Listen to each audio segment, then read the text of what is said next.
Coming up on the Sky News Daily with me, Niall Paterson, the United States has levied tariffs on all Chinese goods for almost a month now.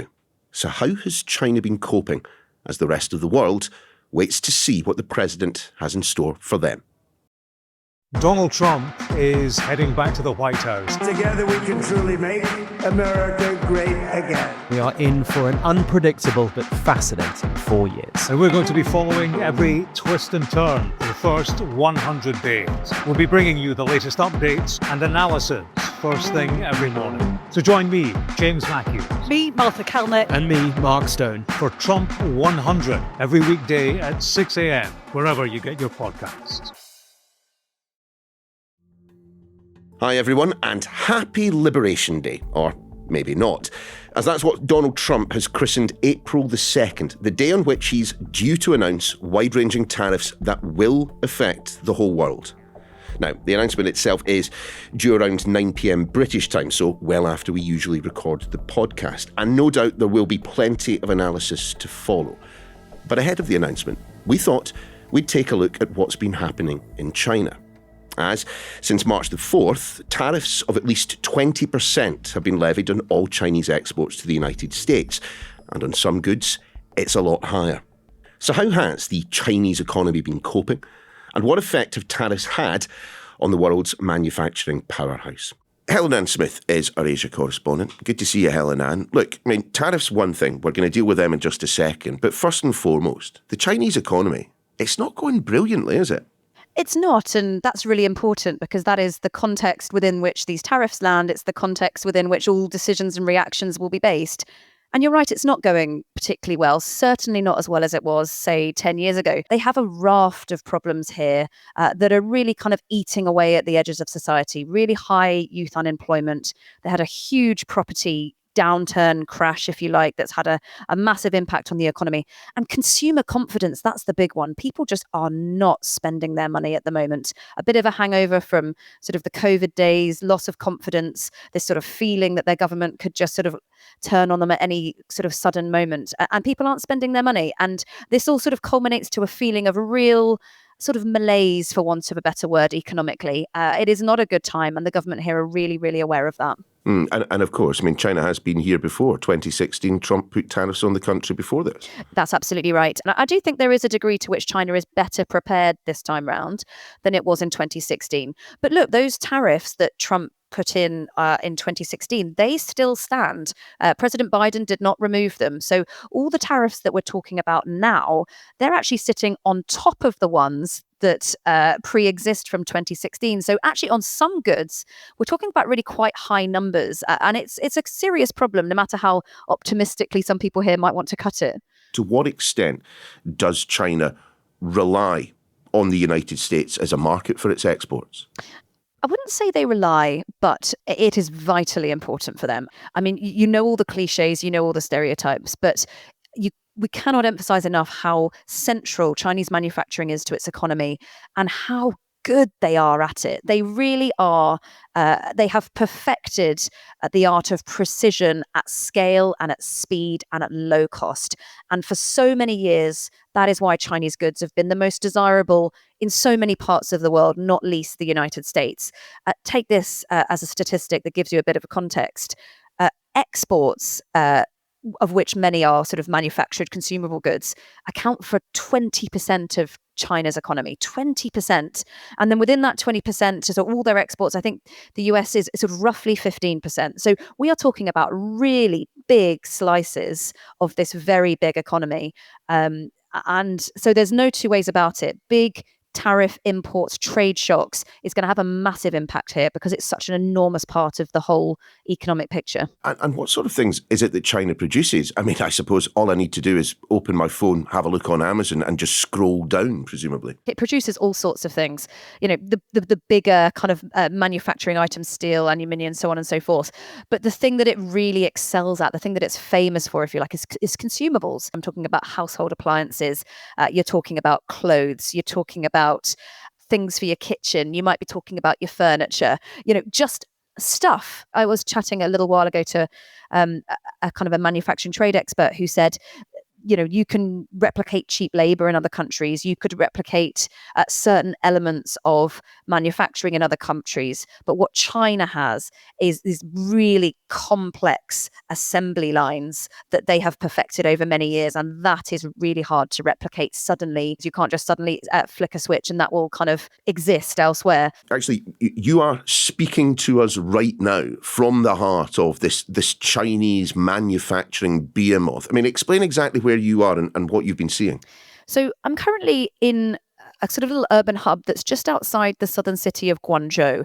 You might know where Guangzhou is because it's just across the water from Hong Kong. So it's right in China's south in the province of Guangdong. And Guangdong's actually China's most affluent province. And part of the reason for that is because it is traditionally, historically had all of this businesses and trade and manufacturing. There's a couple of absolutely enormous ports. It's got good sea access. So it is a perfect place to drive China's economy. An owner of a factory said to me that 60 to 70% of the entire world's household appliances are made within about 100 square miles of where I currently am. And it's a fascinating place because in each little region, you might have little areas of a dozen or so square miles that will specialize in a certain product. So you can walk through the area that specializes in furniture, for example. You can walk through the area that specializes in clothes. You can walk through the area that specializes in magnets. It's just amazing. And they have these little hubs.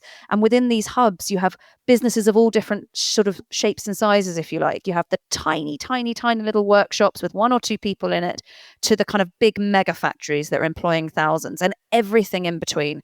So it is a remarkable place if you want to kind of see for yourself where your stuff is made. Well, let's start at the kind of the grander end of the manufacturing process. I mean, look, for many years there has been this impression, in fact, this phrase that's been used, Chinese sweatshops. You've been into one of the bigger factories. I mean, it doesn't come close to that description, does it? It really doesn't. These are professional, slick, modern operations. The big factories here, they are supplying global markets all over the world. We've been in a factory today that makes fans and it makes air purifiers. They call it seasonal devices. It's essentially all sorts of different devices to cool or heat your room. They've just also recently branched into sort of air fryers and some other kitchen appliances as well. And it was a remarkable operation. They have massive kind of high-tech robotic arms moving things here, there and everywhere. But also they have lines of workers doing some of that precision manufacturing that frankly is just producing higher quality goods than it would be if a machine's doing it. And this business has been in existence since the 90s. The current CEO took it over from his father.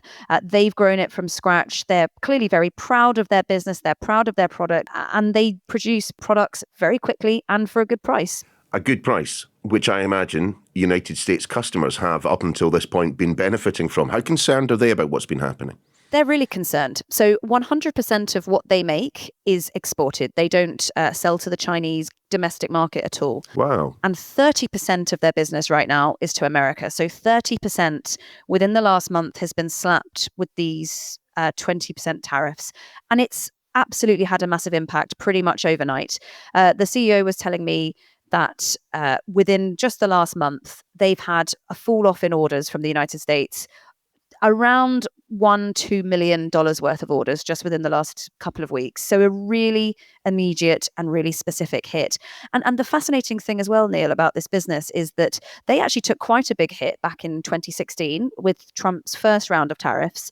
And they spent a lot of time investing in new products that would be more suitable to the American market despite tariffs, finding things that the American market would be willing to pay for. Their exports to America dropped from 30% to 15% back in 2016. They have spent the last 5-6 years building that back up to 30%, and now they're taking this huge hit again.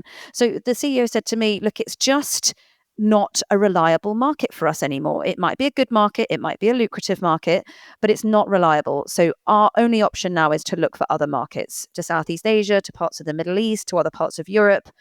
He said that is absolutely what they have to do. And it's frustrating, he said, we should be using all this time and energy and money to developing new products. Instead, we're using all of our time and resources into, quote, surviving, is how he put it. And that's, deeply frustrating when you're a business owner who has workers to look after. But I suppose we should make the point. It isn't just that the upper middle classes that are going to be affected by this, also the smaller operations. Yeah, that's absolutely right. I think there's two things to say about how this trickles down the supply chain, if you like. Firstly, the big factory owners, the one that we spoke to and many others, they are all actively considering whether they can move some of their operations abroad. So can they relocate their factories to places like Cambodia or Vietnam to essentially avoid those tariffs and still sell to the US? If they were to do that, of course, their business continues to do okay. But what happens to their workers, right? They're kind of relatively low paid workers are not going to move to Vietnam with them. So there's a whole kind of tranche of people whose jobs are really at risk. And then the other kind of side to this is that Chinese manufacturing is a deeply complex thing. I mean, you do have factories like the one we visited today where it's end-to-end product, but there are many, many, many smaller operations that specialize in just a certain part of a supply chain. And they're not in control of exactly who the final customer is. And those people are much, much more vulnerable. And it's a big worry for people here. So, Helen-Ann, what is going to happen next? Sorry to pull the big questions out the bag, but look, the response from the Chinese up until this point, by my reckoning at least, has been pretty muted. It has. All analysts are saying that the response thus far very much indicates the fact that the Chinese government really don't want this to escalate at the moment. They can't be seen not to respond, of course, but the response has been pretty restrained. There have been some tariffs that they've put on the United States. They've actually particularly focused on industries that would affect Trump voters, actually, interestingly. So tariffs on things like farmyard goods that would broadly be coming from kind of more rural parts of America, tariffs on some larger vehicles, things like that, oil and natural gas. But broadly, in the kind of context of what they could do, it's been pretty restrained. However, there's only so far they can hold back. So, for instance, Donald Trump has threatened, and at the moment, at the time of recording, it's just a threat. We'll see whether these threats come into being. But he's threatened, just for instance, extra levels of reciprocal tariffs, aka they would be on top of the ones that already exist.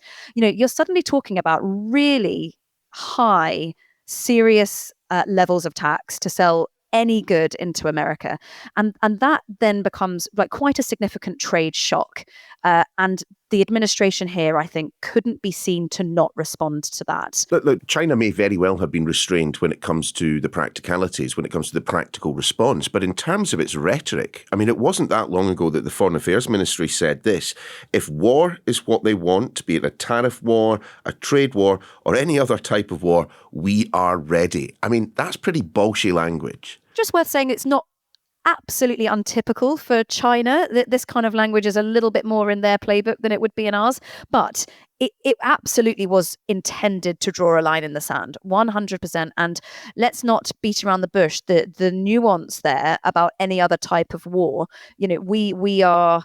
Just on the day of recording, there has been quite serious military drills across the Taiwan Strait. Remember, Taiwan, a self-governing island that China sees as its own.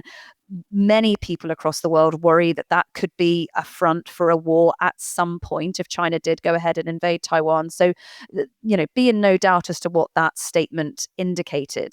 But I think China has a very difficult balance to strike here because it has probably been restrained because it knows its economy can't absorb all that much more at the moment. But it's a system and an administration that likes to be seen to win, just like Donald Trump. It doesn't like to lose face.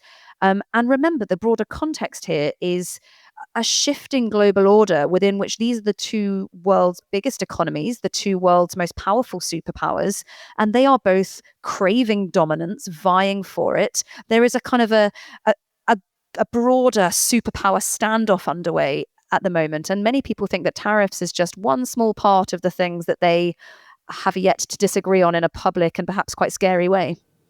Isn't it though perfectly arguable that all of these Trump tariffs, Helen-Ann, have played into China's hands, that America is distancing itself from its traditional allies, and that can only ever benefit China when it wants to see Chinese dominance? That is absolutely right. And I think the level of chaos that's being seen in America at the moment, or certainly that's how it's perceived here in Asia, China absolutely positioning itself as the antidote to that, the stable country, the government that's not going anywhere, the sort of comparatively predictable system, if you like. And while America pulls aid and pulls investment and pulls research funding, China is investing in all of those things, particularly in the global south. And there are many global south countries that might have 10 years ago been quite suspicious of China, who are cozying up now, who actually see China as a better economic relationship for them, a more predictable social relationship for them, and a country that won't lecture them about things. It's very probable that in the kind of lofty rooms in Beijing, Chinese officials are not particularly unhappy about the way things are currently playing out at the moment, that they see this moment as an opportunity for them. And remember, I keep harking back to this thing about craving dominance. China's bigger, sort of more long-term belief and hope is for sort of global respect, global leadership, and it would be more than delighted to take America's place in that regard if it had the opportunity. Helen-Ann, thanks very much. Thank you. Nice to be with you. Now, for the very latest on Trump's tariffs, do remember he may very well have made his announcement by the time you're listening to the podcast. Just head over to skynews.com. And if you have a chance, in the episode description for the podcast, there's a link to a survey where you can let us know what you think about The Daily and indeed the rest of the podcast. The Daily is back tomorrow. Donald Trump is heading back to the White House. Together we can truly make America great again. We are in for an unpredictable but fascinating 4 years. And we're going to be following every twist and turn for the first 100 days. We'll be bringing you the latest updates and analysis first thing every morning. So join me, James Matthews. Me, Martha Kellner. And me, Mark Stone. For Trump 100, every weekday at 6 a.m, wherever you get your podcasts.